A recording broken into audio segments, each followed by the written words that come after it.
got no, I need love. Well, I just want to encourage people to come out. You know, it's going to be here. We want to make it as comfortable an environment, and we want it to be a memorable experience.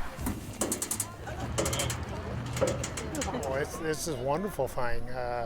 I've never been able to go to Washington, D.C. and see the real wall. There's a lot of people that can't afford to, nor do they want to go to the memorial in Washington. You get a lot of veterans that are really reluctant to visit a wall. I mean, there's a lot of people in this community that I know that are friends of mine that this is going to be their first wall visit. And if you ever go to DC, there's a lot of memorials out there, and there's a lot of people around. And a lot of the Vietnam vets they want to come to the wall when there's not a lot of people around. Well, I told my wife I might get emotional not to, you know. I've kind of tried to forget it, but you can't forget something. Part of it is because they're not exactly sure how they're going to react when they get here. You know, so they don't want to see it. They don't want to be around a lot of people that might see them break down emotionally. And it's perfectly acceptable for them to do that. And that's part of the healing process, is for them to be able to do that and express it openly and not feel ashamed of it. It's breathtaking. It's heartbreaking. This many people lost their lives. It's a great tribute to them. Take her up a little more. Jim, you got twisted. Yeah, I know. You're right.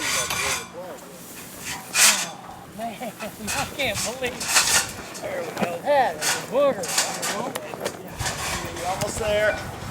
Almost there. Whoa, okay. Whoa. It's just as important here as it is anyplace else. It provides an opportunity, I think, for people to come in a more comfortable environment, a more familiar environment.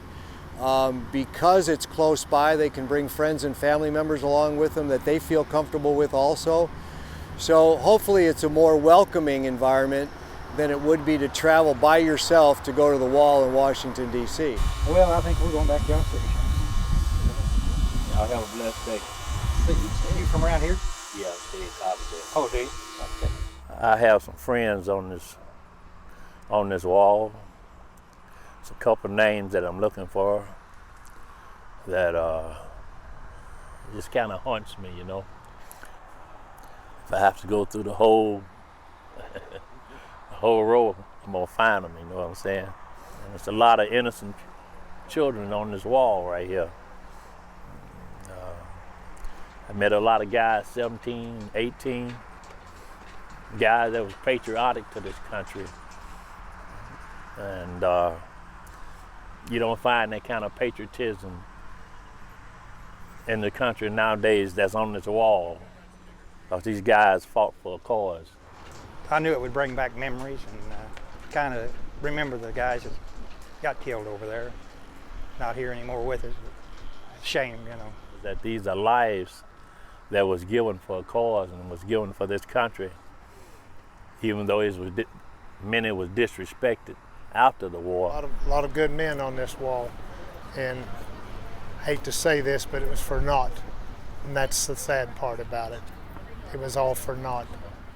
But yet now we want to honor them, those that fought and those that lost their lives. But it's about 40 years too late, you know what I'm saying?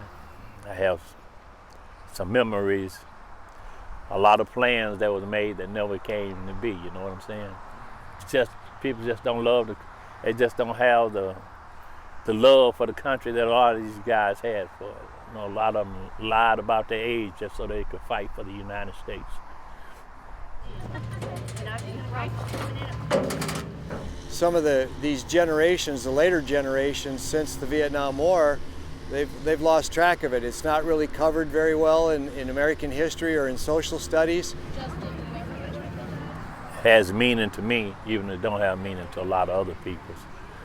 When I think of the reason that a lot of these guys passed or were lost for a cause. You know, there's actually people teaching American history and social studies that weren't even alive when the Vietnam War was going on. They don't teach history no more. If they were teaching history, a lot of kids would know what this wall represents. A lot of them don't. A lot of them only know little pieces and bits that people tell them. But these people fought for a cause, something that they believed in. They believed in this country. They believed in the reason that they gave their lives for. We wanted to make sure that we got information into the school systems. We got information out to them. We got curriculum guides out to them. We got visitor guides out to them. And some teachers actually started teaching last May. We've got them coming from as far away as Effingham, and there was a school from Kentucky that was considering coming up, and from the Cape Girardeau area. And then there's a lot of Southern Illinois schools that are coming. So tell me one thing about Vietnam, Spencer, that you didn't know before you started preparing for this. We're going to have 6 staff that will greet them and give them a small talk before they come. And then the Saluki ambassadors are going to be here to help sort of usher them around. Not only here, but to the exhibits that we've got going on also. Well, let me do this, okay? We put the last name in first, and then we hit find. And it gives me one match. Well, we have a locator service here, and there'll be 2 computers that we can look up names. R-E-D-M-O-N. R-E-D.